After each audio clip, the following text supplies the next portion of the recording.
isso dava um nó na minha cabeça. Eu falava assim, eu não tenho como entender essa cadeira sóbrio. A cadeira, no caso, enquanto matéria, digamos assim, da faculdade. Eu falava, não dá, eu não vou conseguir fazer isso. Pelo menos não sobe. E por isso que eu nunca passei em semiótica. Olá, o episódio do Freecast!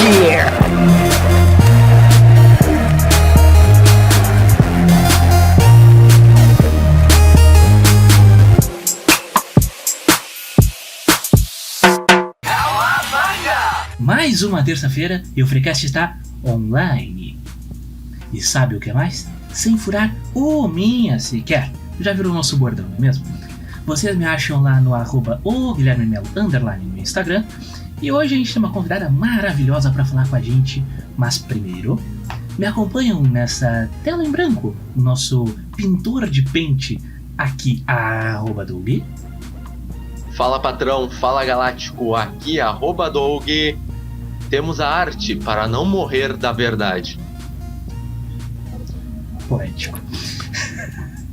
E também a queridíssima Carol Godoy, que vocês encontram no @CarolGS, só que o Carol é com U. E também podem acompanhar o trabalho incrível dela, que eu fiquei apaixonado por um elefante rosa que ela pintou, lá no @ArteCarolGS. Vai estar aqui no nosso templatezinho bonitinho ali, pra não ter erro. Então, se tiver dúvida, é só consultar ali e a gente coloca também na descrição, pra não ter erro. Então tá. Mas está aqui conosco a nossa convidada. Seja muito bem-vinda. Muito obrigada, é um prazer imenso estar podendo participar com vocês. Bem, a Carol foi uma indicação do nosso queridíssimo amigo Wildo Coalando. Então, em breve falamos sobre isso. Então, vocês podem acompanhar as nossas pinturas rupestres lá no @InstaFreecast e também nossos timelapses das artes barrocas do Fanficônio lá no @TikTokFreecast. E não se esqueçam de contar pra gente a historinha do dia em que seu amigo desenhou objetos fálicos na sua cadeira na 7ª série e depois você gravou um podcast com ele, lá pro e-mail do Freecast @gmail.com. Isso foi bem específico, né? Foi muito específico. Pois bem, a bancada está formada e eu queria começar agradecendo o nosso querido Koala. Porque ele falou assim, mano, eu tenho uma mina foda pra vocês falarem lá no Fricas. E bem, aqui tá ela. Lá no Koalando ela já apareceu 4 vezes. E eu queria começar exatamente com essa pergunta. O que mudou na Carol do primeiro Koalando pro último? Então, relacionado à minha pessoa, teve bastante evolução, principalmente porque hoje eu tô vivendo 100% do que eu faço. Quando o Will me convidou para fazer a primeira entrevista, eu tinha um outro emprego, né? Era mais um hobby, desenhar, pintar e estudar, né? O que eu já faço hoje ainda também, para estar sempre aperfeiçoando cada vez mais a minha técnica, né? Isso é muito importante, porque pra nós aqui o Freecast ele é só um hobby mesmo, porque viver dele não dá. Se eu dependesse do que o Freecast me entrega de dinheiro, eu já tava passando fome. Não é fácil, tá? Não é fácil mesmo. Mas é uma grande conquista se tu conseguir viver da tua arte, do teu trabalho específico, né? Porque eu lembro nos primeiros episódios eles trabalhavam na loja, né, de vendas, né? Com vendas, né? Isso, eu trabalhava com vendas numa loja no shopping. E como que isso acabou influenciando o teu trabalho, assim? Tu conseguiu analisar alguma coisa que, tipo, tu conseguiu puxar algo dessa tua experiência pras tuas artes, assim? Porque, se eu não me engano, tu sempre trabalha mais voltada com a emoção, sempre expõe as emoções ali nas tuas artes, né? Então, isso chegou a impactar de alguma forma? Então, tu diz em relação ao meu trabalho antes com o que eu tô fazendo agora, é isso? Isso. Então, que nem o que mais eu relaciono, assim, né, com os dois hoje é a questão da venda. Eu tenho que correr atrás de venda, né, tenho que correr atrás dos meus clientes. E eu tento usar isso de uma forma me expressando usando as minhas emoções. Eu quero que, tipo, o meu cliente ele se identifique com a Carol, entendeu? e junto, óbvio, também com o que eu ofereço, né? Que são as esculturas, as pinturas, enfim. Isso é uma coisa importante que tu falou das esculturas, né? Porque no início tu não trabalhava com isso, né? Pelo que eu vi ali no Coalando lá, que sim, a nossa referência de informação, né? O Will que lute depois. Mas tu chegou a trabalhar já com aquarela e tudo mais, mas recentemente que tu trocou que tu começou com as esculturas também, né? Tu chega a trabalhar com elas misturadas, assim, tipo, fazendo coisas, não sei nem se dá pra fazer isso. Porque, né, não conheço tanto assim também, convenhamos, né? A minha boina aqui é só figurativa, tá? A escultura eu acredito que vai fazer 1 ano e meio, mais ou menos. Mas eu tô praticando ainda, treinando, né? Pra atingir um certo nível que eu quero, que é poder, quem sabe, fazer coisas bem mais complexas e maiores. Hoje o que eu faço é eu gosto muito de esculpir coração, né? Coração humano.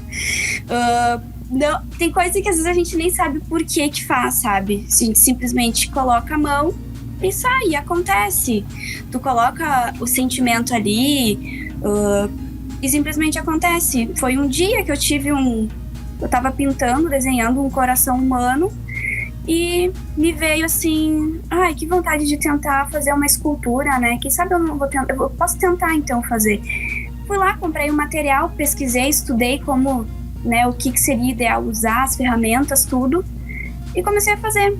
Então, eu desenvolvo muito melhor hoje coração humano, assim, usando de uma forma assim meio abstrata, né, usando a minha pintura e o meu jeito de fazer, mas eu quero chegar no nível de poder um dia fazer rosto, corpo humano, de repente esculpir, sei lá, uma pessoa mesmo, assim, sabe, um rosto, acho que seria bem legal. Olha, massa. Isso de escultura é um troço assim que é fenomenal, assim, porque a gente olha assim, hoje em dia a gente tem, por exemplo, uma impressora 3D. A impressora 3D vai lá, tu coloca os materiais nela lá e ela sai um Pikachu musculoso da vida, assim, desses que tem na Shopee pra vender. Agora, fazer aquilo na mão é um troço muito mais trabalhoso. Tem que ter muito talento.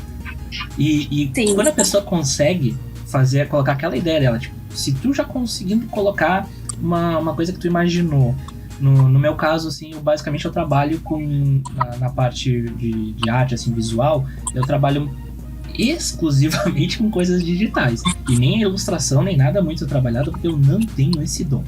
Já tentei desenhar e nunca passei do olho. E eu, Carol, tu falou que se identifica com a arte desde pequena. Tu acha que a pessoa precisa nascer com um dom da arte ou ela pode aprender do zero durante a vida? Excelente pergunta. Porque, por exemplo, tem uns cursos assim que a pessoa vai fazer, tipo, artes cênicas, artes plásticas. Eu acho que, e na minha opinião, né, que a pessoa ela não vai ir do zero sem saber nada fazer um curso desses. Eu acredito que quanto mais cedo a gente pratica, melhor a gente fica com o tempo, sabe? Então, eu acredito que se alguém começar hoje a fazer um curso, sei lá, de aquarela, vai ter uma certa dificuldade, mas vai chegar num momento que, se haver dedicação, ela vai desenvolver tranquilamente, entendeu? Só que o primeiro ponto de partida é gostar, amar de fato o que vai estar fazendo, sabe? Isso aí é um negócio que funciona basicamente pra todas as áreas, né? Porque se o cara vai fazer só na obrigação, nunca vai sair algo bom. Nossa, tu vai fazer, te empurram a fazer um negócio assim, faz uma arte e tal, não sei o que lá, pra não sei o que lá, daqui 30 minutos tu me entrega? Claro! Vai ficar, uma beleza. Mas tem sempre a opção de usar as inteligências artificiais hoje em dia, né? Mas aí tem um ponto que daí eu acredito que a Carol vai concordar comigo. A inteligência artificial não consegue emular a emoção. Ela pode interpretar algoritmo, ela pode interpretar até o estilo de uma arte e tudo, mas ela não vai conseguir fazer nada de diferente, porque ela vai te trazer coisas que ela já tem referência. Ela não vai conseguir criar um estilo novo de arte ou pegar uma coisa extremamente específica e transformar em um estilo único, por exemplo. Vai ser sempre com base em outra coisa, né? Sim, realmente, eu concordo. Me desmotiva, assim, um pouco pensar que as pessoas estão valorizando bastante isso. Acredito que vai ser muito revolucionário, né? Já tá sendo. Mas o trabalho manual, acredito que daqui mais um tempo ele vai ter o seu valor. Porque vai ser um trabalho diferenciado, entendeu? Hoje, diferenciado é a inteligência artificial, né? Que tá ali, monta tudo. A pessoa paga um valor até razoavelmente barato. Tô falando isso pela questão daquele aplicativo que há pouco tempo bombou, todo mundo tava fazendo, né? Isso. Só que vai perder a graça futuramente, vai ficar sabe? tudo muito igual, muito padronizadinho, como se fosse um template, sabe? Tu hoje em dia, tu já viu aquelas artes ali, tipo, tu consegue identificar uma arte que foi feita por um humano e por uma que foi feita por um robô. Entendeu? Sim. Não tem como eles fazerem. Eles vão ter sempre um estilo. Tu pode até definir. Eu quero um estilo cartoon. Beleza, tu vai ter o estilo cartoon. Mas vai ter um padrão que aquela inteligência artificial vai. Mas que é assustador, com toda certeza. É uma coisa que um dia ainda vai nos eliminar, eu tenho certeza disso. É uma coisa que não tem escapatória. Né? Vai ser Exterminador do Futuro, vai acontecer isso. Mas falando das questões das esculturas, tem uma teoria, digamos assim, uma teoria da conspiração, digamos assim, de que, se eu não me engano, era o Leonardo da Vinci, que era um excelente escultor, né? Que eram esculturas tão perfeitas, mas tão perfeitas, que levantam a hipótese: será que não eram corpos humanos que ele simplesmente colocava o gesso em cima? Vai saber, né? Eu não duvidaria. Não, tem uma que é tão perfeita que eu não sei de quem é, que ele meio que esculpiu no mármore, tipo como se fosse um véu. Não é um véu, meio uma toalha sobre a mão da pessoa. Cara, aquilo é inacreditável. É muita perfeição, né? Agora me diz se uma inteligência artificial vai fazer isso. Não vai! Pois então. E tem muitos artistas atuais que fazem esse tipo de trabalho também, e que às vezes a gente vê que não tem tanto reconhecimento, eles estão bem escondidos, sabe? Mas a gente tem que se esforçar muito na internet pra ser visto. Isso serve pra tudo. Porque, olha, dá um trabalho. E aquilo, né? O Instagram, o algoritmo do Instagram principalmente, ele não entrega se tu não paga. Se tu não paga, ele não entrega. Tu pode fazer post de 4 em 4 horas, pode fazer post de 2 em 2 horas, tu pode fazer um show inteiro em stories lá, não adianta. Se tu não botar os pila ali, é triste. Uma decepção. É uma decepção olhar os números assim. E aí tu vê umas coisas meio aleatórias, né? Em outros episódios a gente já comentou de coisas aleatórias que o algoritmo acaba favorecendo.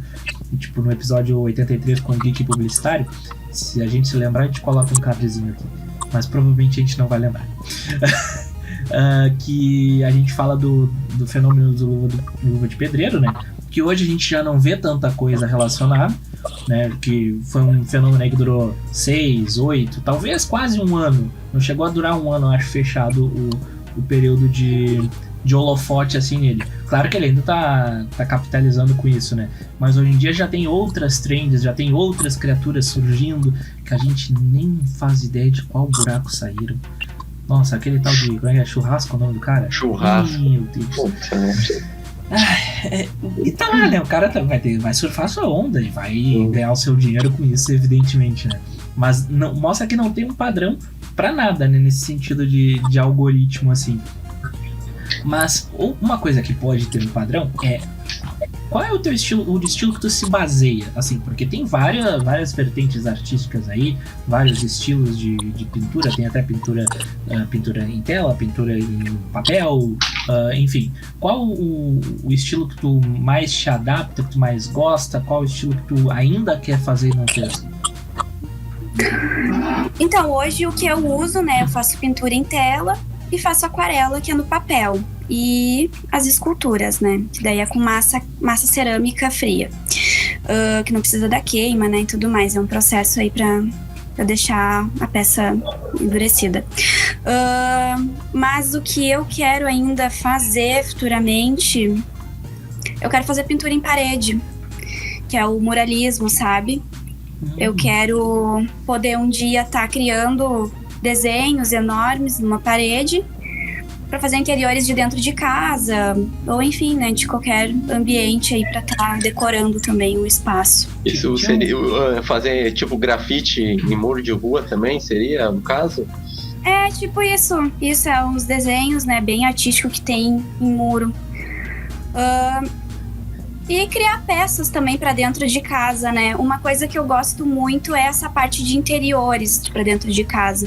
Por isso que eu faço quadro, eu faço escultura, mas o meu projeto mesmo é abrir minha loja de coisas para dentro de casa, para eu estar oferecendo quanto mais produtos variados junto com a minha arte, melhor para o cliente, sabe? Para ele também ter mais opções de estar podendo adquirir o que eu produzo, o que eu faço.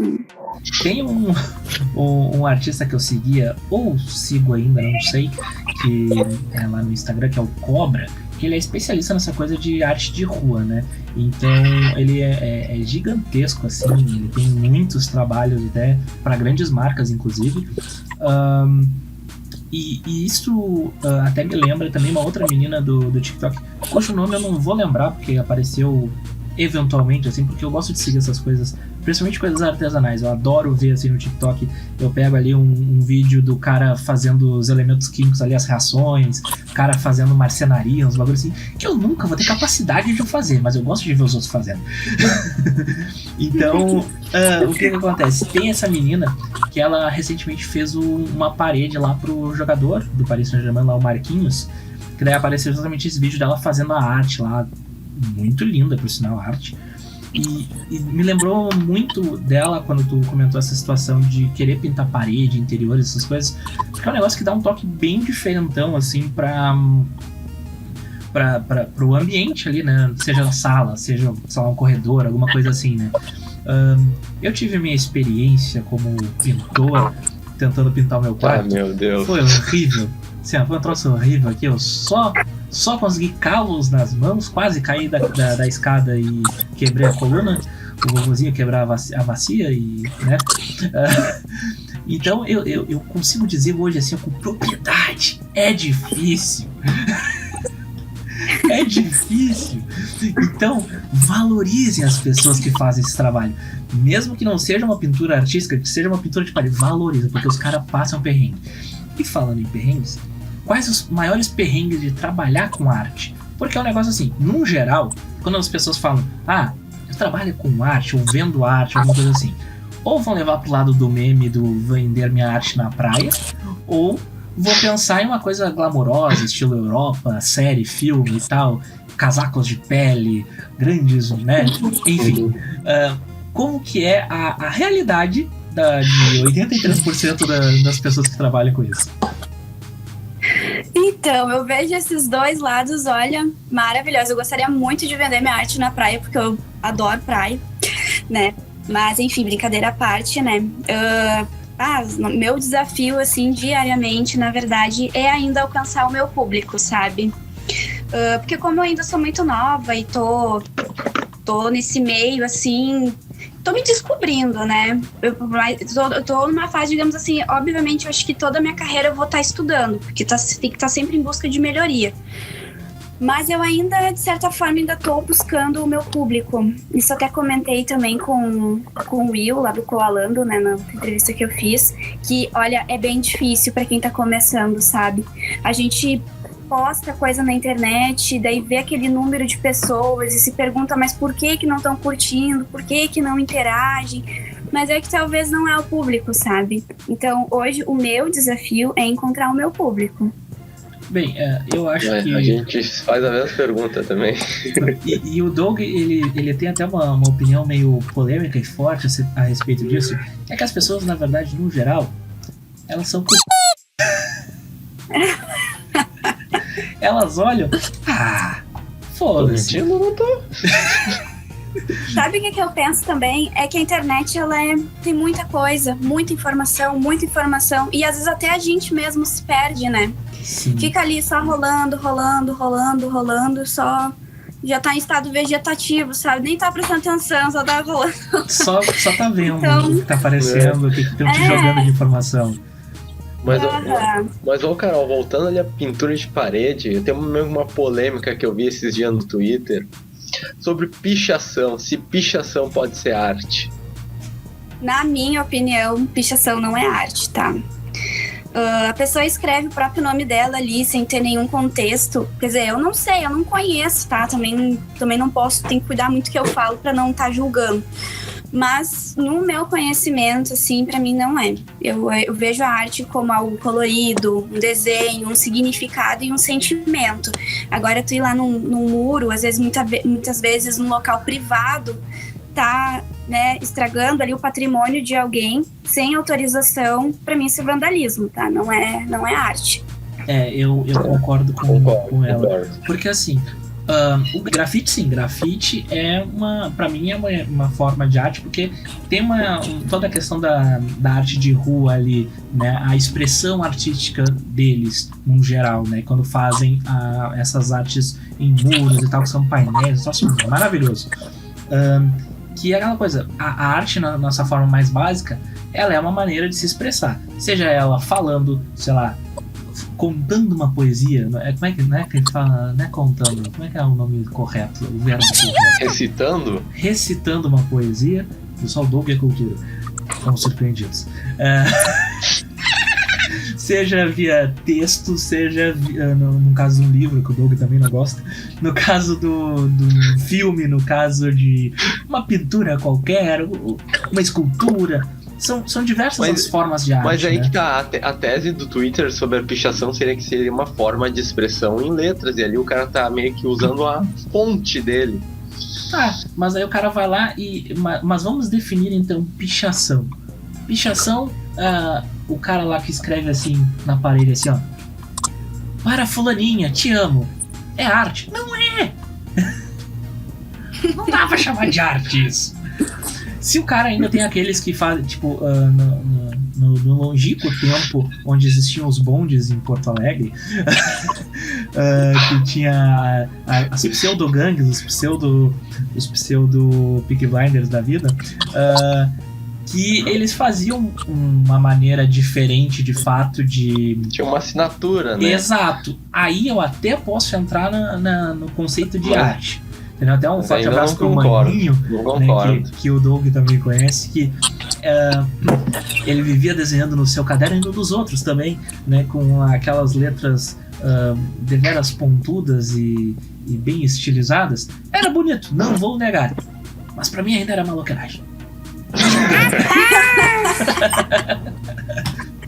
Porém, aí até eu entendo se a gente for levar na questão da forma de se expressar. Porque tá se expressando de alguma forma, entende? Agora, só ir lá pegar um spray de tinta e tacar uma frase, um xingamento, uma declaração de amor, não pode ser. Não pode ser. Desculpa, não vai ser. Não passarão. Tá, mas, Carol, tu fez alguma faculdade ou ainda não? O que curso tu fez? Não, é só por dom mesmo. Então, não, eu ainda não tive a oportunidade de cursar uma faculdade. Isso é um dos meus objetivos, diria até um dos meus sonhos, mas não aqui no Brasil. Eu gostaria muito de poder estudar fora, onde realmente, de fato, a arte é bem valorizada e da forma que eu gosto e vejo, né, ela. E o que eu faço, eu sou autodidata, né? Que nem... Eu fui me descobrindo buscando vídeo no YouTube. Tem muitas pessoas talentosas também que ensinam muito bem. Eu espero um dia também poder ser uma delas. Eu acho muito legal dar vídeo assim, ensinando, né, o que eu sei. Mas por enquanto não agora, mas pretendo futuramente, talvez dar curso. É um dos meus objetivos, né? Mas lendo bastante também, vendo vídeo, buscando outras referências também, outros artistas assim que hoje tem, que eu vejo no Instagram, né, que tá por aí nas redes sociais. É tudo meio que sozinha mesmo, assim. E tuas inspirações, assim, tipo, tu te inspira em artistas mais, sei lá, famosões, assim, sei lá, Picasso da vida, Da Vinci, etc. Ou algum outro mais específico, alguma coisa mais brasileira, talvez? Uhum. Olha, eu gosto muito do Da Vinci e gosto muito também do Van Gogh, né? o Leonardo da Vinci, né, em si, porque ele foi um gênio, uma pessoa que muitas coisas usam até hoje, né, em cima do que ele criou, e ele foi uma pessoa que entendia de vários assuntos. Então, quando eu penso em querer saber várias coisas dentro da arte, eu penso nele, né, ele entendia sobre corpos humanos, ele pintava, ele esculpia, é verdade, ele entendia o nome vitoriano é dele, né? Aham. E né, ele sabia sobre muitas coisas. Já o Van Gogh, ele acreditava que, e de fato era verdade, a arte que ele produzia não era para a época dele, né? Era uma arte para o futuro. Então eu vejo ele muito como visionário. Muitas vezes, né, acontece autossabote na gente de pensar, mas por que eu tô fazendo isso? Sendo que acho que nem é tão legal, ninguém valoriza tanto. Todos mas a os história dias do Van no Gogh é banho, muito assim, se olhando no espelho. refletindo, né? Mas aí tu para pra pensar, né? No caso, né? Quando eu penso na vida do Van Gogh, eu penso que ele tá aí, a história de vida dele tá aí pra gente usar como exemplo, não desistir dos sonhos, mas, né? Talvez entender que tudo tem o seu momento pra de fato acontecer, né?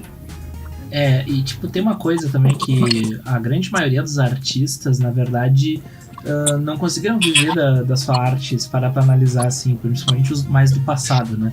Porque normalmente as pessoas acabam valorizando mais quando os caras morrem, né? Então, o próprio caso do Van Gogh, ele acabou morrendo sem tudo no bolso, né? Se eu não tô enganado. E tem até aquela clássica história, aquela de quando ele cortou a própria orelha e tal. Se não me engano, foi porque ele não tinha conseguido fazer o autorretrato dele, uma coisa assim, tinha feito errado, tinha esquecido de uma orelha, alguma coisa assim, e tinha feito. Posso estar propagando uma fake news? Posso, porque eu não lembro exatamente o que era a história, mas eu lembro de ter ouvido algo do gênero, então... Vim do futuro para corrigir a informação. Na verdade, o Van Gogh cortou a orelha devido a uma crise de abstinência. Informação para a loja O Colecionador. Porém, né, já que falamos do Leonardo da Vinci, só para fazer a relação óbvia com a minha abertura, né, as tartarugas ninjas, elas foram inspiradas, né, pelos grandes pintores renascentistas, né, a questão lá do Leonardo, no caso, Leonardo da Vinci, né, tem o Donatello, tem o Michelangelo, que, né, é autoexplicativo, né, o Michelangelo. O Donatello, eu só não lembro o primeiro nome dele. Até tenho anotado aqui, mas eu não vou pesquisar. As pessoas pesquisam também. E tem o Rafael, que é o caso do Rafael Sanzio, se eu não me engano. Então, eu lembro especificamente... O Donatello eu não sei quem é, meu. É um escultor, se eu não me engano. Pera aí, eu tenho anotado aqui em algum ponto do nosso TCC que a gente faz aqui de consulta. Mas eu tenho anotado em algum ponto aqui, pera aí. Eu já te trago a informação, porque eu anotei exatamente o nomezinho, porque eu não lembrava em específico ele é um nome escultor dele. Mas é um escultor, né? Então, tipo, todas essas questões assim, renascentistas, eu gostava muito na época da escola. Eu ficava lendo o livro de história nessa parte até antes da gente chegar no ponto. Eu era esse tipo de ser humano. Eu gostava de ler os livros da escola. Sempre gostei de história, principalmente. E no caso, eu me recordo de não saber especificamente se era baseado nos pintores mesmo. E aí no segundo ano, num trabalho de artes, eu cheguei pra professora e falei que eu queria fazer um trabalho sobre as tartarugas ninja. E ela ficou boiando total. Aí ela deve ter pensado assim, o que esse mangolão tá falando de tartaruga ninja? Não, professora ruim daí, né? Vamos.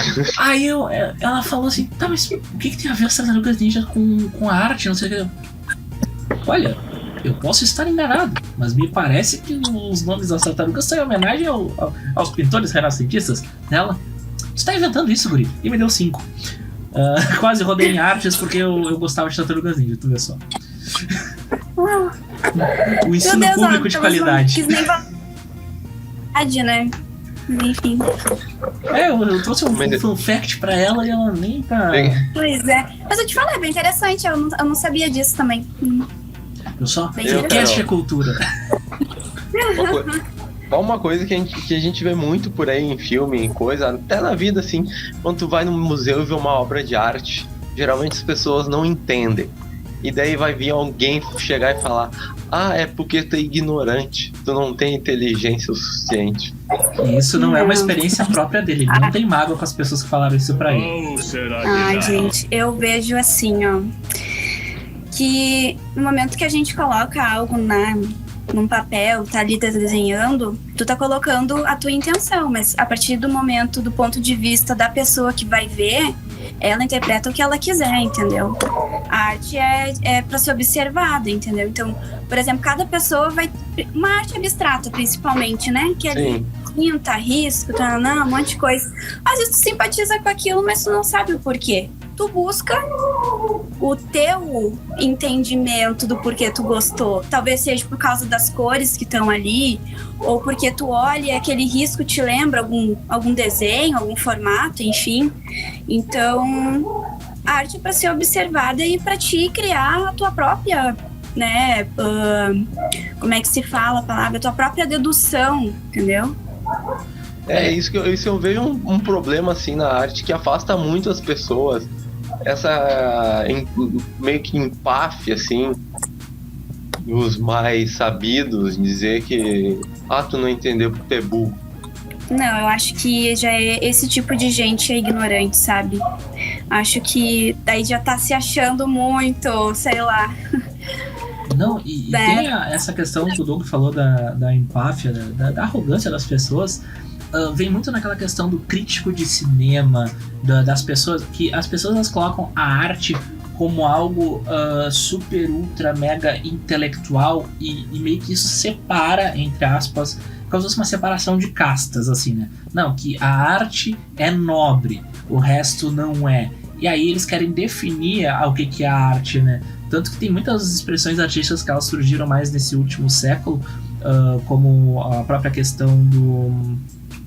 acho que se não me engano foi o Bauhaus, que é uma dessas expressões novas, o pop art e tal, que são mais simples, entre muitas aspas, no sentido, não é uma coisa como o expressionismo lá do Van Gogh e tal, mas tem o seu... eu posso estar muito errado, né? Que eu tava olhando agora pro meu reflexo aqui, né? E eu tenho os quadrinhos ali no fundo, que se eu não tô enganado, são baseados até em pop art. Então, tipo... foi se popularizando esse tipo de arte mais moderna e tudo mais. Então, as pessoas pegam e falam, não, mas isso aí não é arte de verdade. Glamorizando aquilo que foi, esquecendo daquilo que pode ser. Porque na época, ninguém falava que o Van Gogh era arte. E hoje em dia ele é conhecido como um gênio. Então, eu acho que falta esse exercício de humildade nas pessoas para avaliar as coisas. Que nem a gente falou no Colecionadores de Streams, que foi nas últimas semanas aí, que foi sobre o Oscar, que a gente até comenta sobre as críticas de cinema. Eu comento o exemplo do Detetive Pikachu. Cara, o Detetive Pikachu não é um filme para Oscar. Nunca vai ser um filme para Oscar. Nem foi feito com essa pretensão. E aí o cara que se diz crítico de cinema vai lá e não assiste o negócio porque é um negócio infantil, é um negócio bobo. Porra, é um filme de Pokémon, sabe? Não vai esperar o quê? Uma grande reflexão filosófica sobre a vida? Não dá, entende? Então eu acho que falta muito das pessoas aquela coisa do ouvir mais. E no ouvir aqui eu coloco entre aspas porque seria também aceitar mais a visão dos outros em relação às coisas, seja numa opinião até política, seja numa opinião sobre uma arte, sobre um filme, sobre um livro, ou até uma opinião sobre não gostar dessas coisas também. Então vale muito esse diálogo para construir uma ideia e não só descartar a ideia. Porque, porra, tatuagem, por exemplo, tu tem algumas, né? Eu também tenho algumas. Provavelmente as nossas tatuagens são completamente diferentes em estilo, coisa do gênero. Eu tenho papaléguas na minha perna. Então, eu fiz papaléguas por uma razão muito específica lá da minha vida. Agora, as pessoas podem querer expressar uma arte, seja num sentido abstrato da coisa, assim. Eu achei bonito e quis tatuar. Ou então, não, tem um significado, é a data de nascimento, sei lá, dos meus pais, alguma coisa assim. Então, tem todo esse significado que às vezes não é dito, um significado que não vai ser igual para as pessoas, então falta o diálogo.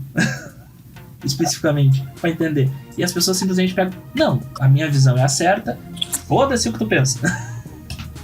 Uhum. Mas é bem isso, porque antigamente a arte era, né, uma coisa muito para burguês, né, toda aquela coisa assim, vista realmente de pessoas ricas, né, só pessoas ricas participavam desse meio. Mas o tempo não é mais o mesmo, né? Hoje ela é mais aberta a todos, é acessível a todos. Quem tá começando também merece ser visto, né? Porque hoje, por exemplo, pode estar ali desenhando, fazendo, a pessoa, né, por exemplo, fez o Papaléguas na tua perna, talvez esteja se especializando, daqui a pouco vai fazer uma obra de arte foda nas costas, por exemplo, entendeu? Então, é muito uma questão mesmo de ponto de vista e tentar entender que não existe só um meio, existe vários lados, né? Até a gente comentou algumas vezes sobre o Van Gogh. Tem aquele quadro famosíssimo, extremamente replicado, que não é dele, que é aquele do grito, né? Ah, que do grito. É do Edward Munch. Sei lá como é que fala. Sei lá qual é o nome. A vida inteira que eu via essa pintura, eu jurava de pé junto. É do Van Gogh. Até uma vez que eu vi no museu. E aí falaram, não, desse Munch aqui. Daí eu... Tem certeza? Mas acho que todo mundo já fez isso, né? A maioria, porque o estilo ali parece ser muito parecido mesmo do Van Gogh, quando tu observa, né? É bem parecido. O jeito de pintar. E pela aquela questão de ser ambas, né, são relativas ao período do expressionismo, né? Então, tipo, tu consegue entender isso depois de muito tempo, quando já é adulto, às vezes mais tempo do que tu se orgulha, mas consegue entender por que elas são tão próximas, assim, por que elas mexem tanto com as pessoas.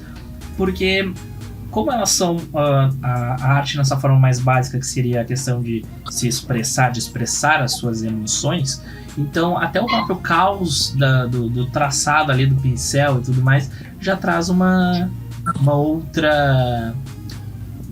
outra interpretação, digamos assim, né? Então tu fica mais, olha, agora eu começo a entender isso aqui. Na verdade tu até nem entendeu, mas tu tá achando que tá entendendo. Uma coisa que eu nunca entendi foi a fama da Mona Lisa. Por que ela é tão famosa? Por quê? Tem muita teoria por trás disso, né? São tantas que vou te falar que eu também não sei. Eu sei que as pessoas que vão lá no Louvre ver ela acabam se decepcionando porque é minúsculo o quadro, né? Isso é verdade. É um troço muito bizarro, né? Tipo, a gente mas tem essa imagem grandiosa dela, talvez por impacto, de certa forma, que ela teve, mas, sabe, a obra em si, ela é pequena. Dizem que dizem que ele conseguiu fazer uma ilusão também, né? No momento que tu olha pros olhos dela, tu enxerga a feição do rosto, que é a parte do rosto, né, a boca, como se ela tivesse, eu só não lembro se tipo como se ela estivesse feliz, quando tu olha pros olhos dela. Agora, quando tu olha pro rosto dela inteiro, ela já muda a feição. Diz que ele conseguiu causar também um pouco dessa, né, a ilusão, né, mesmo. Mas existem muitas outras teorias também que eu não sei qual de fato é real, né? Tem até as Mona Lisas, aquela do centro de Porto Alegre, né? Que tem várias ali, que eles começaram a fazer várias impressõezinhas, assim. Tipo, eu não lembro se era colado ou se era pintado, mas eu acho que era pintado. Mas tem vários cantos, assim, de Porto Alegre. Não sei se tem na região metropolitana também. Mas eu lembro que até eu tinha uma amiga que ela até escreveu um livro lá, em determinado momento. No centro lá tem a Mona Lisa ET. Isso, que ela colecionava as fotos disso aí. Tipo, ela pegava, toda vez que ela via uma Mona Lisa dessa, ela tirava uma foto. Então ela tinha foto de quase todas as Mona Lisas que tinha no centro de Porto Alegre, porque ela ficava sempre perambulando lá, que ela mora lá, ou morava, não sei. E aí ela sempre estava colecionando isso, eu achava muito curioso. Mas é parte desse impacto que a Mona Lisa teve, né? É um dos sorrisos mais misteriosos, tem até nome de filme, se não me engano, o sorriso de Mona Lisa, se não me engano. Então... Sim. Eu nunca vi o Mas filme. na época ela teve o mesmo impacto, será? Eu acho que não. Eu também acho que não. Porque naquela época, dificilmente assim, uma obra de arte tinha tanto impacto como tem hoje em dia, né? Quando a gente olha já com esse distanciamento histórico, né? Porque na época, assim, é mais uma arte ali do fulano, a fulaninha é meio famosa e tal, sei lá, beleza, vamos ver. Mas não era, até pela própria questão de não se ter como... não tem essa questão da globalização, né? De ser tão fácil o acesso em todas as partes do mundo. Tipo, no caso aqui, eu tô com uma camiseta do México, né? Que essa daqui, ela tem um grafismo todo inspirado na arte azteca. É azteca? É azteca, né? Do Eu México. acho que é Azteca. Não, é azteca, sim. O estádio lá, o maior estádio do México é o estádio azteca. No caso, inspirado na arte azteca. Então, tipo, tem uma similaridade, por exemplo, com os hieróglifos lá egípcios, até os monumentos piramidais lá e tudo, e são completamente diferentes, assim, na maneira como ele foi expresso, sabe? Então, naquela época, tendo esse distanciamento absurdo entre o México e o Egito, tinham culturas relativamente parecidas, só que de outras formas. Então, não tinha a globalização, mas tinham ideias próximas. Então, talvez tinham-se muitos pintores, muitos artistas, mas não através de... Foi os aliens, Guilherme. Sabe o Oi? que foi, né? Foi os aliens. Aí a gente deixa pros episódios de teorias da conspiração. Porque a gente não tem provas. Bem, tem muita certeza que não tem provas. Mas enfim. Isso fica para o Teorias da Conspiração. Vamos fazer um Teorias da Conspiração específico sobre os aliens no Egito e no México. Aqui, Carol, o produtor aqui me passou aqui no nosso roteirinho uma pergunta pra tu explicar o tal do elefante rosa. Sim. Ah, sim. Foi uma das artes mais atuais, assim, que eu fiz, né? Ali representa a família, porque os elefantes criados pela mãe, eles passam muito tempo juntos. Então, eu acho que a representação da família pro elefante é bem legal, assim. Até tinha postado também no meu Instagram, né, uma curiosidade sobre como se comportam os elefantes, toda nessa questão familiar.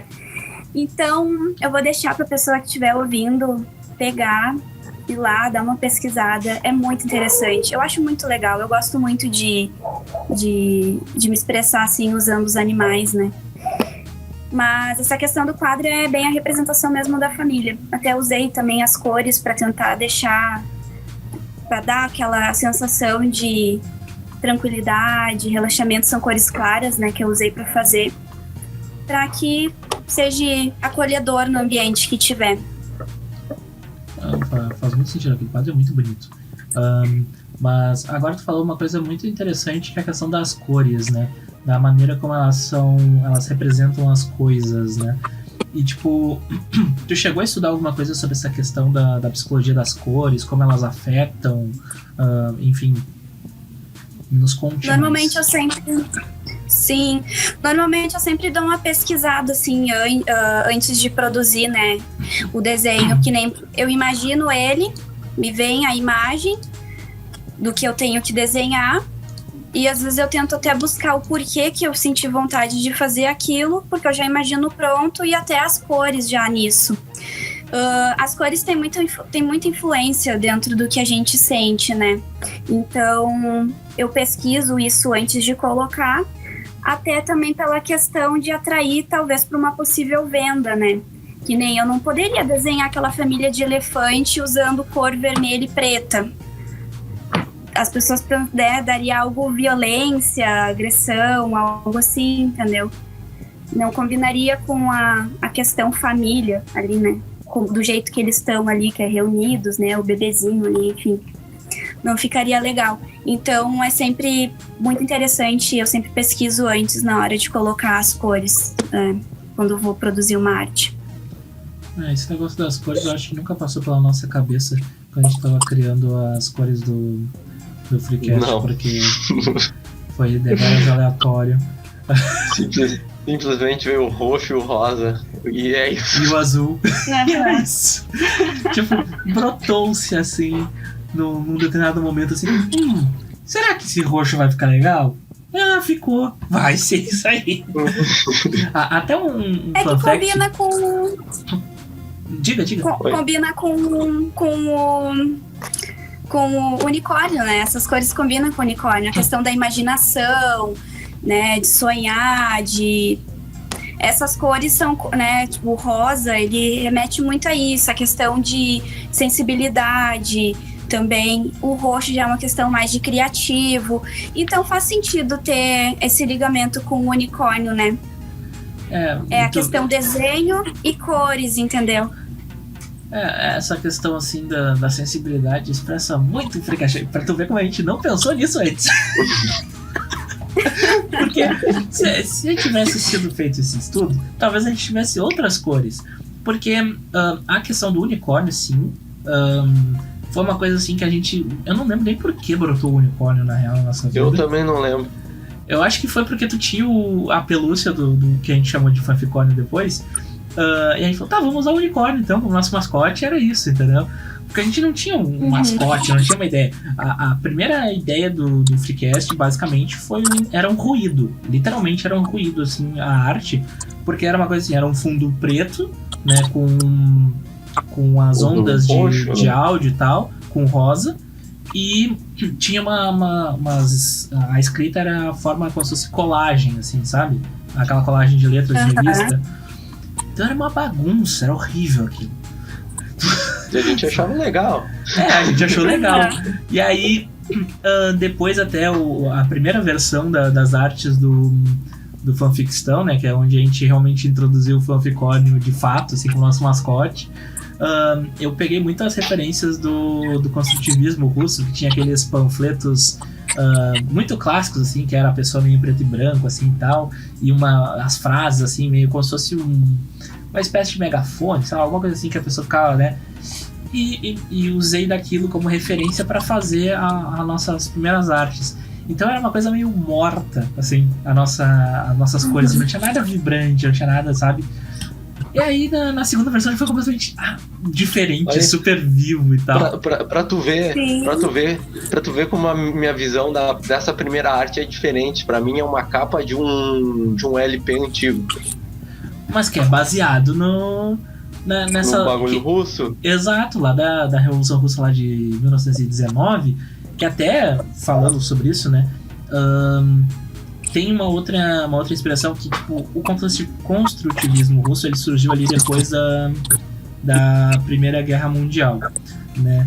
Outra coisa que tem referência à Primeira Guerra Mundial é também o Bauhaus, que foi uma escola, um movimento que surgiu após, né, a Primeira Guerra Mundial, e até serve como serviu de inspiração para aquela banda lá, Franz Ferdinand, que tem um clipe todo baseado em Bauhaus e tal, tem toda uma ligação com isso daquela época. O próprio nome da banda, que é baseado naquela questão do arquiduque de Francisco Ferdinando lá, que foi assassinado e tal.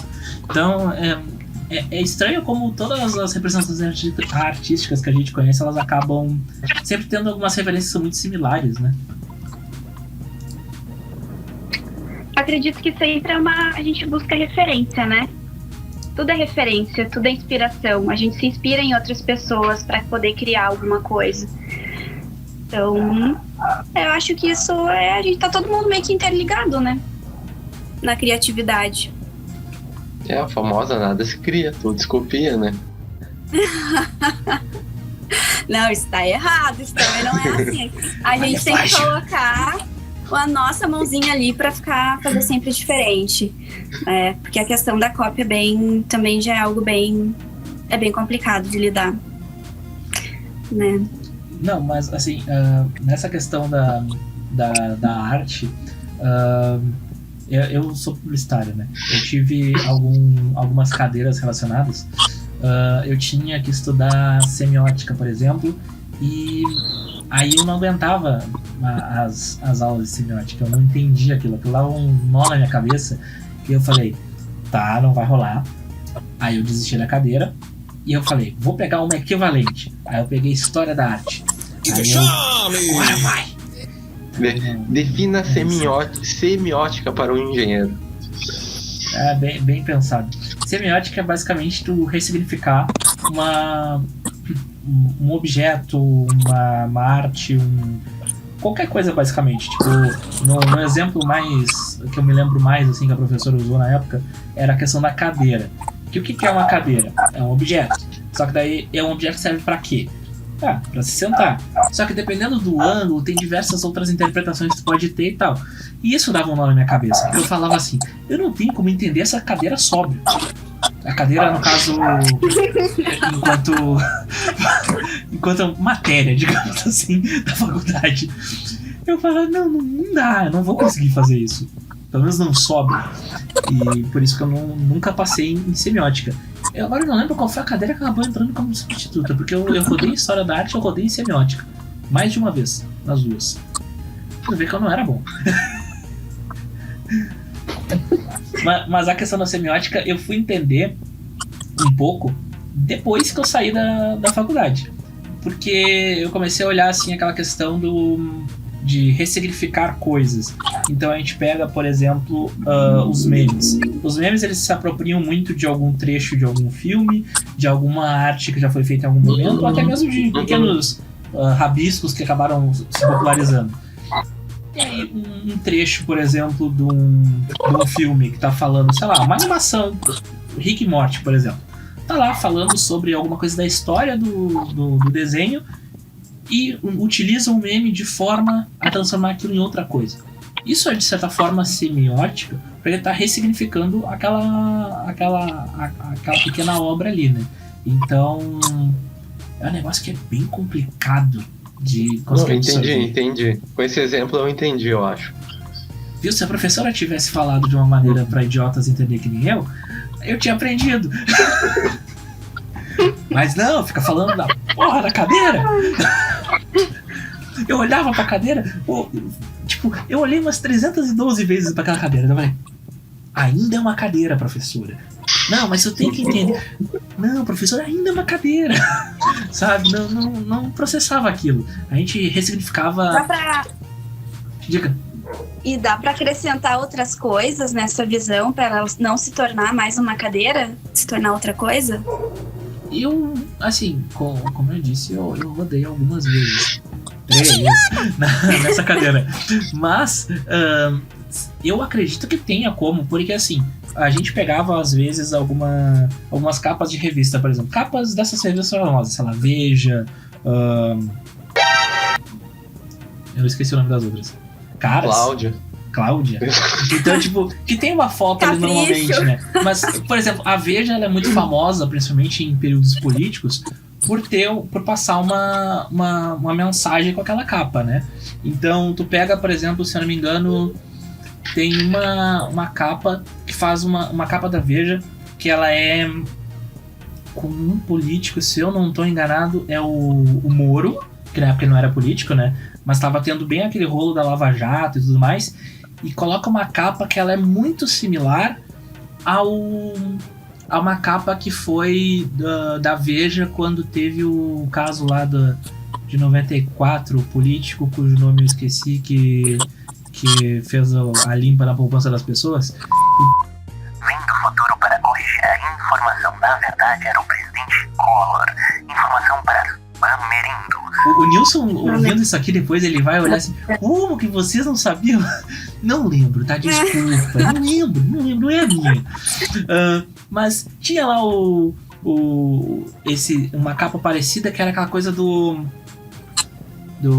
herói, do Messias, do Salvador, um negócio assim. Então tinha várias capas ao longo dos períodos políticos que falavam, que tinha uma mensagem muito parecida. E é aquela coisa, tem a foto, ou a maneira como a foto foi colocada, e até o jeito como tinham as informações dispostas na capa, sabe? Das matérias que tinham na revista. Então tudo vai depender da interpretação da pessoa, claro, mas aí a professora usava isso como um exemplo, de forma que assim, eu ia ter uma interpretação, o Doug ia ter uma, tu ia ter outra. E isso é que acabava gerando debate, porque, se essa mesma capa, ela tá gerando tantas... Tá, tem um exemplo recente. Teve a invasão lá nos Três Poderes lá. E teve uma polêmica lá no Twitter de uma das fotos que foi usada como capa de uma das revistas ou reportagens lá. Que parecia que o Lula tava com sangue, alguma coisa assim. Não lembro especificamente. Porque eu tô tirando de cabeça também, né? Então, vamos lá. O do tiro? Que parece que ele tá tomando tiro? Isso, exatamente. Então, várias pessoas tiveram várias interpretações a respeito daquela foto. O fotógrafo mesmo, ou a fotógrafa, não lembro, teve uma interpretação que foi a qual ele até se defendeu no Twitter depois lá e tal. Mas umas pessoas falaram, que foi de mau gosto, que tá agorando o Lula, não sei o que lá. Outras pessoas falaram, que imagem foda, não sei o que. Então, essa múltipla interpretação que tá por trás dessa questão da semiótica aí. Um troço... Não, nossa cabeça. Bem...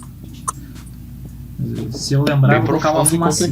Colocar uma fumacinha na minha cabeça, porque a professora alugou um triplex na minha cabeça.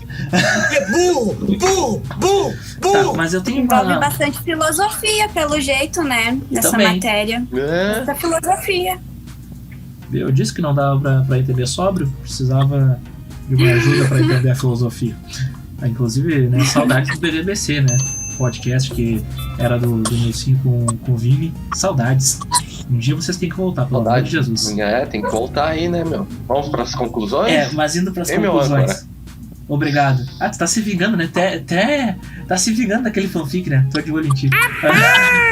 Mas é que eu tava vendo se eu tinha mais alguma pergunta pra fazer e eu não tenho. Eu tenho só uma última perguntinha pra fazer. Que daí é uma pergunta extremamente pessoal em relação ao teu trabalho. Qual é o teu quadro favorito do que tu fez, assim? Qual que tu mais gostou de fazer ou que tem uma maior representação, assim, pra ti? Que mais gosta de falar? Então, a minha resposta é eu não tenho. Porque todos os que eu faço sempre têm um significado, né? Ao que eu já passei, a quem eu sou. Então, eu ainda não fiz o meu favorito. Todos até agora são, na verdade, o meu favorito. Que todos eu entrego muito o que eu quero, sabe? Tem os que eu acho que eu poderia ter feito melhor. Mas o favorito mesmo, ainda não. Bem, vamos partir para nossas conclusões finais, então. O que fica de lição para Carol do futuro quando for ouvir esse episódio, assim? O que ela vai pensar quando ela ouvir esse episódio? E o que ela vai pensar assim, será que eu poderia ter falado? Com certeza eu vou parar para pensar que eu poderia ter falado muito mais, poderia ter muito mais entendimento em outros assuntos também, para tentar talvez trazer mais conhecimento aí junto com vocês, né? Mas no momento é o que eu tenho a oferecer agora. É quem eu sou, é quem eu acabei já me formando dentro desse tempo que eu tô tendo a minha carreira, que é pouco tempo, né? Tô desde 2019 trabalhando com isso, mesmo tendo no meu outro emprego, daí eu de fato, né, assumir a responsabilidade de tentar tirar dinheiro em cima disso. Mas acredito que quando eu ouvir futuramente, eu vou estar bem orgulhosa, porque eu já vou ter avançado um pouquinho mais. Que todos os dias eu acordo cedo para tentar, né, ir mais adiante, buscar mais conhecimento. E acredito que eu vou estar trazendo mais... Uma Carol com certeza muito mais... Meu Deus, me fugiu a palavra. Vai ter que cortar esse pedaço. Ou será que não? Uma pessoa mais construída, né? Uma Carol muito mais construída, talvez profissionalmente. E espero já ter encontrado também o meu público. Isso, é isso aí. Muito bem, muito bem. Encontrar o público é importante. A gente ainda não sabe quem são as pessoas que nos escutam, porque tem pessoas que nos escutam e a gente fica extremamente curioso, porque essas pessoas, elas deveriam estar cuidando do tempo delas, elas estão gastando com a gente. Sim. Tem pessoas... Mas continue nos ouvindo, a gente gosta que vocês percam tempo de vocês. Tem pessoas que nos ouvem e não falam, de vergonha. Principalmente nos amigos mais próximos, que eles falam que não escutam, eles não falam nada, mas estão sempre lá ouvindo. A gente sabe. A gente sabe. Tô só esperando um deslize nosso. Bem, então, pra encerrar, dá o teu serviço aí. Onde te encontra no Instagram? Como é que funciona se quiser adquirir uma das tuas artes? Então, Como é que né, eu tô funciona? no Instagram como arte, temudo, tá? Carol com o GS. Pra conseguir um trabalho meu é só me chamar na DM ou pelo Instagram. Lá tem o Linktree, onde pode acessar ali direto no meu WhatsApp para poder conseguir conversar comigo. Projetos é gratuito, tá? A pessoa pode estar vindo, me trazendo uma ideia. Ah, Carol, eu quero um quadro assim, assim, assado, né? Uma referência. Ou se não tiver, eu também vou buscar a ideia para essa pessoa colocar no espaço um quadro meu. Monto todo o projeto de forma gratuita. A gente só começa e passa o orçamento, né? Só começa de fato o trabalho. Depois que ela dizer, ok, gostei, é isso aí, vamos começar. Daí a gente acerta o valor e tudo mais. Mas é isso, é bem simples, é prático e é só me chamar lá. Perfeito. Mandem jobs. Carol, lança uma perguntinha pra Gostaria gente. de saber de vocês. Se vocês gostam tanto do meu trabalho, me acompanha na minha rede social lá, no pessoal, por que não me segue também no meu profissional e não me ajuda com likezinho nas coisas que eu posto? Tá? Fica a dica! Ousada. Ela fala Gostamos. mesmo, mãe. Então tá. Ela Habla e habla. Então, É isso, deixa a reflexão. então reflitam e nos vemos na semana que vem. Porque vocês sabem, o Freecast tá toda terça-feira. Não interessa se tá nevando, não interessa se tá chovendo, não interessa se não tem luz. A gente dá um jeito e tá lá toda semana sem furar minha sequer. Então, lhes deixo um forte abraço e nos vemos Na sexta também semana tem que coisa, vem. hein? Vai lá conferir. Verdade, muito bem lembrado. Então, um forte abraço e escutem o fanfic ou o colecionador de streaming, porque eu não sei qual que vai ser essa semana. Forte abraço aí. Tchau!